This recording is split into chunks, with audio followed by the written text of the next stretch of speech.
Kejahatan jalanan mendominasi aksi kriminal yang dilakukan mantan narapidana yang dibebaskan melalui program asimilasi Kementerian Hukum dan Hak Asasi Manusia.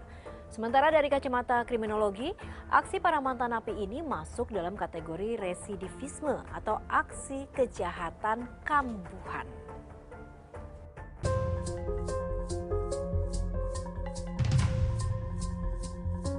Di tengah kekhawatiran masyarakat akan pandemi COVID-19, ribuan narapidana dibebaskan melalui program asimilasi Kementerian Hukum dan Hak Asasi Manusia. Alih-alih memutus mata rantai penyebaran virus corona di lapas, kebijakan ini justru memunculkan masalah baru di masyarakat. Tidak sedikit dari mantan napi yang dibebaskan kembali berulah dengan melakukan aksi kejahatan. Menurut catatan kepolisian, dalam beberapa waktu terakhir, aksi kejahatan yang melibatkan napi asimilasi cenderung mengalami peningkatan hingga lebih dari 11%. Terkait dengan adanya sebuah fakta kenaikan jumlah kejahatan ini sebesar 11,08, yang perlu diketahui bahwa ini bukan merupakan representasi bahwa semua daerah Indonesia ini mengalami peningkatan kejahatan. Tidak seperti itu.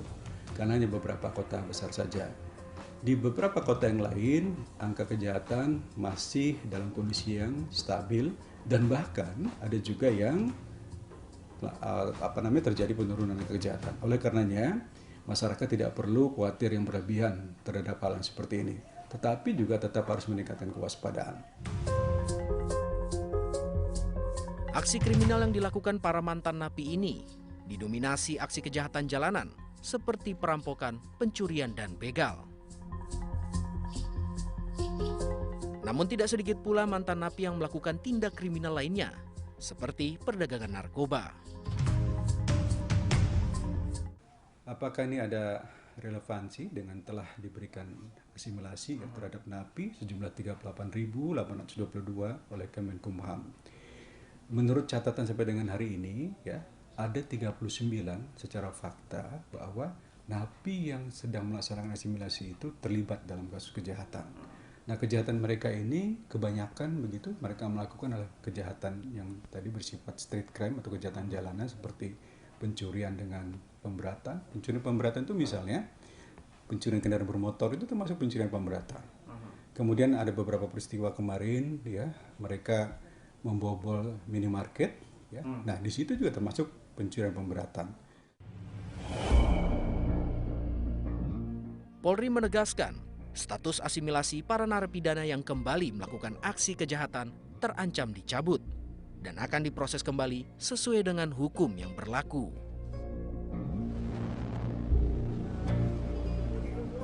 Sementara dari kacamata kriminologi, aksi para mantan napi asimilasi ini masuk dalam kategori residivisme atau aksi kejahatan kambuhan. Penyebabnya pun beragam, mulai dari terdesak kebutuhan ekonomi karena sulitnya mendapat pekerjaan serta kurangnya perhatian dari keluarga. Sebenarnya lebih tepat dikatakan sebagai ketidaksiapan kerja. Maksudnya adalah mereka memiliki keterampilan yang terbatas. Karena yang terbatas itu bisa juga didapatkan dengan keterbatasan pelatihan yang ada di lembaga masyarakatan. Yang kedua adanya keterbatasan keterampilan yang mereka bisa kuasai karena memang kejahatan yang biasanya dilakukan adalah kejahatan-kejahatan jalanan. Yang ketiga adalah ketiadaan daya serap di lapangan kerja. Dalam konteks masyarakat dalam menghadapi pandemi COVID-19 ini, tentu kita tidak bisa pungkiri ada keterbatasan ekonomi. Luki menambahkan, untuk mengurangi residivisme, narapidana diberi pelatihan khusus di dalam lapas guna meningkatkan keterampilan mereka sebagai bekal untuk kembali berinteraksi dengan masyarakat.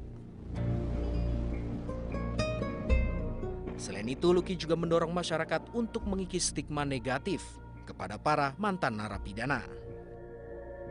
Pasalnya, stigma negatif tersebut akan menyulitkan bagi para mantan napi mendapat pekerjaan dan berbaur dengan warga di lingkungan sekitarnya. Dari Jakarta, Izon Ramadhani, Muhammad Rianto, Turn Back Crime, RTV.